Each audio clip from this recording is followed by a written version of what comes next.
আচ্ছা, গালাগালি শব্দটা শুনলেই কেমন একটা ব্যাপার, তাই না? আমরা কিন্তু রাগ, কষ্ট বা অনেক সময় অবাক হলেও এই শব্দগুলো ব্যবহার করে ফেলি। কিন্তু কখনো কি মাথায় এসেছে যে এই যে শব্দগুলো, এগুলোর পেছনে হাজার হাজার বছরের একটা ইতিহাস থাকতে পারে? চলেন আজ এই অদ্ভুত রহস্যটা একটু ঘেঁটে দেখা যাক।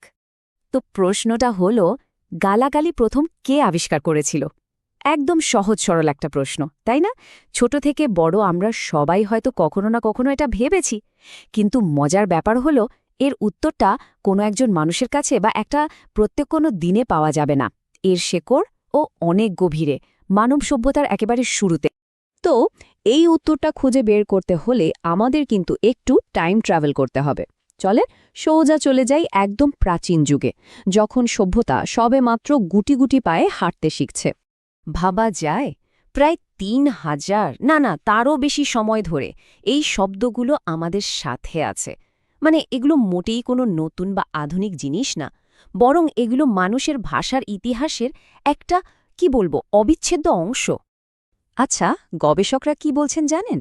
তারা বলছেন প্রাচীনকালের মানুষ কিন্তু এগুলোকে ঠিক আজকের মতো গালাগালি হিসেবে দেখত না।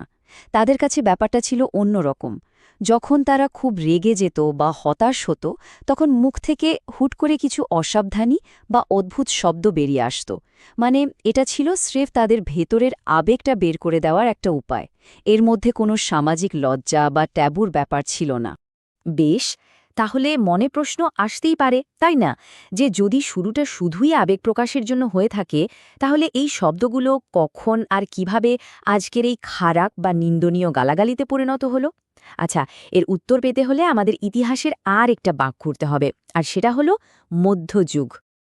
এই পরিবর্তনটা কিন্তু দারুণ। দেখুন, প্রাচীনকালে যা ছিল শুধু রাগ বা হতাশা প্রকাশের একটা মাধ্যম, মধ্যযুগে এসে ব্যাপারটা পুরো ঘুরে গেল। তখন ধর্ম আর সমাজের নানা নিয়মকানুনের চাপে কিছু শব্দকে খারাপ বা অগ্রহণযোগ্য বলে দাগিয়ে দেওয়া হলো। আর ঠিক সেই সময় থেকেই কিন্তু এই শব্দগুলো ধীরে ধীরে আজকের গালাগালিতে পরিণত হয়। তার মানে কি দাঁড়ালো? আসল কথাটা হলো, সমাজই ঠিক করে দিয়েছে কোন শব্দগুলো খারাপ আর কোনগুলো ভালো। তো প্রাচীন যুগ থেকে মধ্যযুগ, বেশ লম্বা একটা পথ আমরা পাড়ি দিলাম। এখন আমরা প্রায় শেষের দিকে। এত কিছু জানার পর শেষমেশ আসল কথাটা কি? গবেষকরা ফাইনালি কি বলছেন এই ব্যাপারে? ব্যাপারটা হলো, এত গবেষণা, এত খোঁজাখুঁজির পরেও সত্যিটা হলো, এর কোনো একজন নির্দিষ্ট উদ্ভাবক নেই। কেউই একদম আঙুল দিয়ে দেখিয়ে দিতে পারবে না যে ওই লোক বা ওই গোষ্ঠী প্রথম গালাগালি আবিষ্কার করেছিল। এটা আসলে কোনো একক ব্যক্তির আবিষ্কারই না। কিন্তু একটা জিনিস একদম জলের মতো পরিষ্কার, আর সেটা হলো, ভাষার শুরু থেকেই মানুষ তার ভেতরের তীব্র আবেগগুলো, যেমন ধরেন রাগ, ক্ষোভ, এগুলো প্রকাশ করার জন্য কিছু না কিছু অদ্ভুত বা অন্যরকম শব্দ ব্যবহার করে আসছে। এটা অনেকটা আমাদের ব্রেনের একটা অটোমেটিক রিয়াকশনের মতো, ভাষার একেবারে আদিম একটা রূপ। তো এই পুরো আলোচনাটা শেষে একটা খুব ইন্টারেস্টিং প্রশ্ন কিন্তু মাথায় ঘুরপাক খাচ্ছে। আচ্ছা, ভাষা তো সময়ের সাথে সাথে কত বদলে যায়, তাই না? কিন্তু মানুষের ভেতরের এই যে তীব্র আবেগগুলো, রাগ, কষ্ট, হতাশা, এগুলোকে আদৌ কখনো বদলায়? ব্যাপারটা কিন্তু আসলেই ভেবে দেখার মতো।